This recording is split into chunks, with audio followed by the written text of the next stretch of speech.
Dando sequência ao agravo de instrumento, observe que no vídeo passado nós falamos das hipóteses do agravo de instrumento.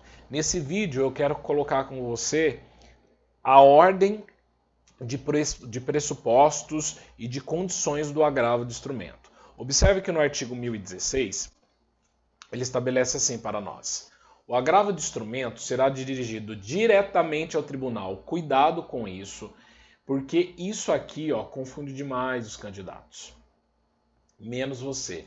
Onde que eu proponho um agravo de instrumento? Não é na vara, não é na primeira instância, não tem juízo de admissibilidade. O juiz tomou alguma postura do 1015, eu entro com agravo de instrumento diretamente no tribunal, tá certo? Cuidado com isso. E como que ele faz isso? Através do seu direito de petição, ele peticiona.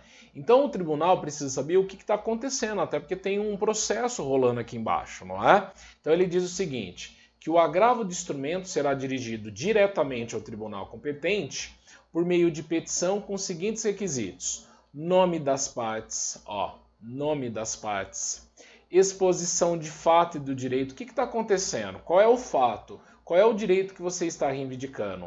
Razões de pedido de reforma ou invalidação da decisão ou do próprio pedido, o nome, o endereço completo dos advogados, constante do processo. Então, você tem que peticionar, colocar na petição inicial todas as informações que você automaticamente precisa. Todas as informações que você automaticamente precisa. E essas informações se relacionam a quê? Nome de parte, fatos e o que você pede de direito. Qual é a razão de pedir a reforma? Porque o juiz da primeira instância tomou uma postura e você agora quer reformar aquela decisão. Qual é o motivo de pedir essa reforma? Tá? E me deu o nome e o endereço completo dos advogados que estão no processo para cumprir citação e intimação, se for preciso. E nessa petição inicial você tem peças obrigatórias e peças facultativas.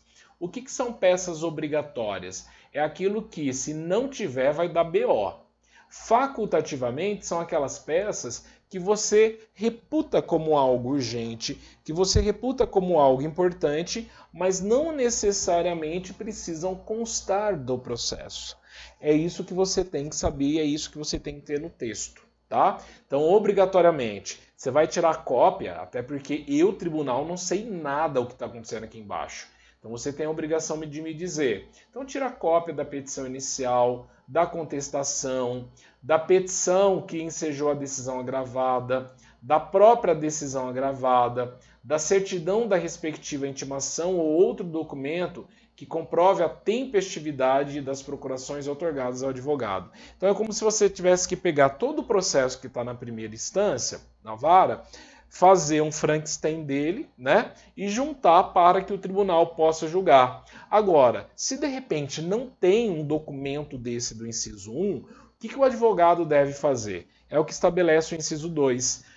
Você deve apresentar uma declaração de inexistência e não de impossibilidade, tá? Então, inexistência de qualquer dos documentos referidos no inciso 1, feita pelo advogado do agravante, sobre pena de sua responsabilidade pessoal. Então, com declaração de inexistência de qualquer dos documentos referidos no inciso 1, feita pelo advogado do agravante, sobre pena da sua responsabilidade pessoal, tá bom?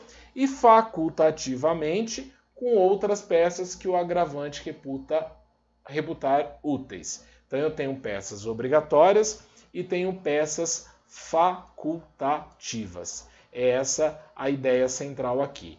Peças obrigatórias e peças facultativas, tá bom?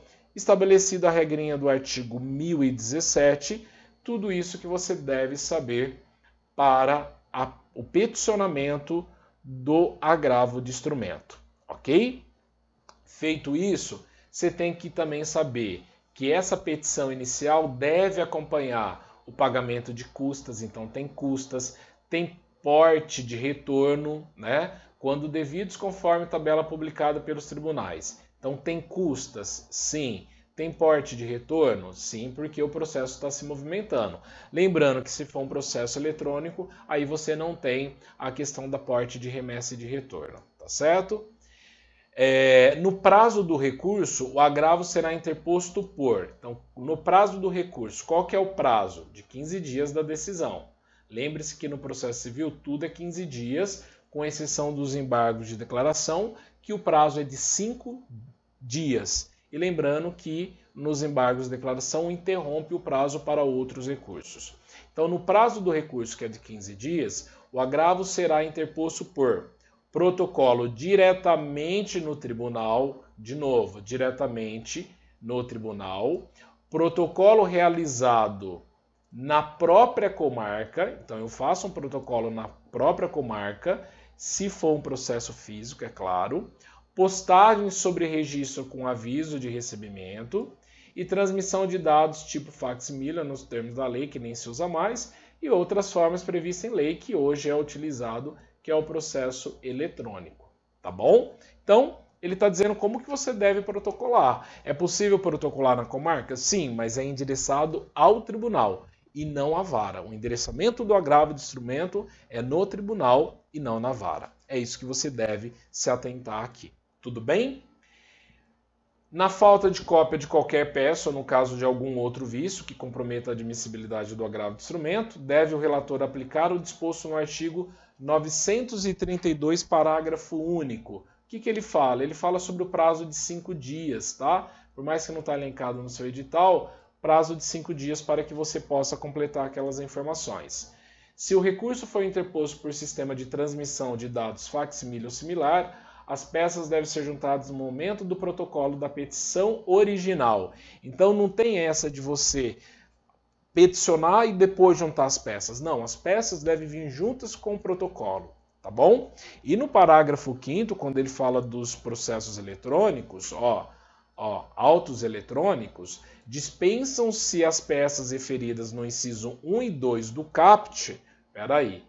Então, se for processo eletrônico, eu não preciso disso aqui, isso aqui, exatamente. Por quê? Porque faculta-se ao agravante anexar outros documentos que entender úteis para a compreensão da controvérsia. Gente, eu entro com agravo de instrumento, se o processo é eletrônico, o relator ele vai olhar e as peças já estão lá. Então, eu não preciso juntar tudo que está no inciso 1 e no inciso 2 quando se trata de processo eletrônico. Por quê? Porque todas as informações do processo estão ali. Eu consigo simultaneamente, esse é o processo eletrônico, eu consigo visualizar, o tribunal consegue visualizar, os advogados conseguem, então eu não preciso trazer mais informação do que aquilo que consta no nosso texto. Tá bom? Nossa, Alex, só isso? Só. Vamos gravar outras coisas?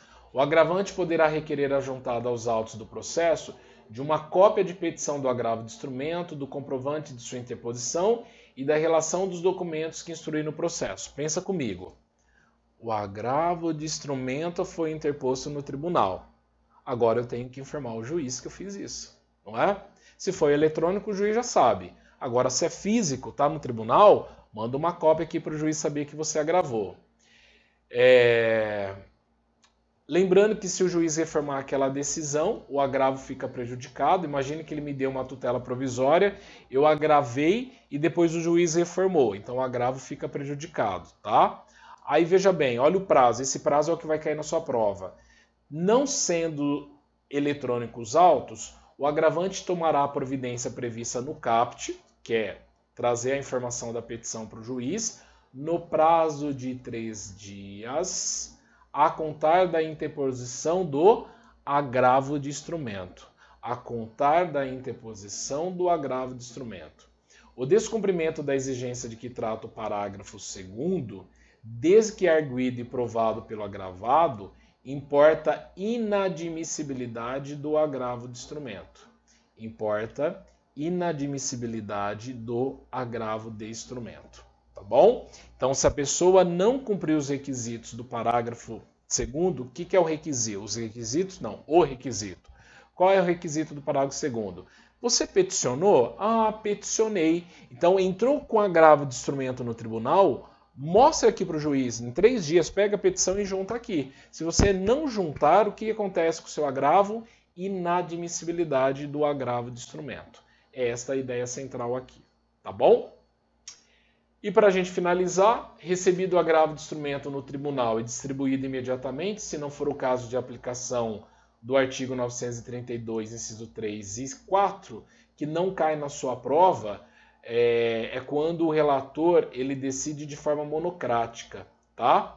Então, não cai na sua prova isso aqui, fiquem tranquilos. Então, vamos continuar aqui no restante. Recebido, distribuído o relator no prazo de 5 dias. Poderá atribuir efeito suspensivo ao recurso ou deferir em antecipação de tutela total ou parcial a pretensão recursal, comunicando ao juiz da sua decisão. Então, ele pode pegar a decisão do juiz de primeira instância, suspender ou logo de cara dar uma tutela provisória para que a parte possa cumprir aquele determinado direito que ela tem. Agora, olha o inciso 2. Ordenará a intimação do agravado pessoalmente, por carta com aviso de recebimento, quando não tiver procurador constituído, ou pelo diário de justiça, ou por carta com aviso de recebimento dirigida ao advogado, para que responda no prazo de 15 dias, facultando-lhe juntar a documentação que entender necessário ao julgamento. Entrou com agravo de instrumento, o que o relator faz? Intima-se a outra parte para que você venha se manifestar no prazo de 15 dias. Para que você venha se manifestar no prazo de 15 dias. Esta é a regra estabelecida no 1019, tá bom? E para a gente finalizar, determinará a intimação do MP, preferencialmente por meio eletrônico, quando for o caso da sua intervenção, para que se manifeste no prazo de 15 dias. Gente, cuidado, o MP ele só vai se manifestar no agravo de instrumento quando tiver obrigatoriedade da sua intervenção. Se não há obrigatoriedade da sua intervenção, não tem o porquê estar aqui, tá bom? E no 1020 ele fala que o relator solicitará dia para julgamento em prazo não superior a 1 mês da intimação do agravado. Aqui é uma forma de dar agilidade aos agravos de instrumento, tá? Relator solicita data de julgamento em prazo não superior a 1 mês da intimação. Lembrando que o processo está correndo aqui, tá certo? Gente, é isso de agravo de instrumento. Penso que é um recurso tranquilo, mais fácil de assimilar. E o próximo recurso que eu falo contigo é o agravo interno, que inclusive caiu na prova da capital. Beijo no coração, a gente se vê.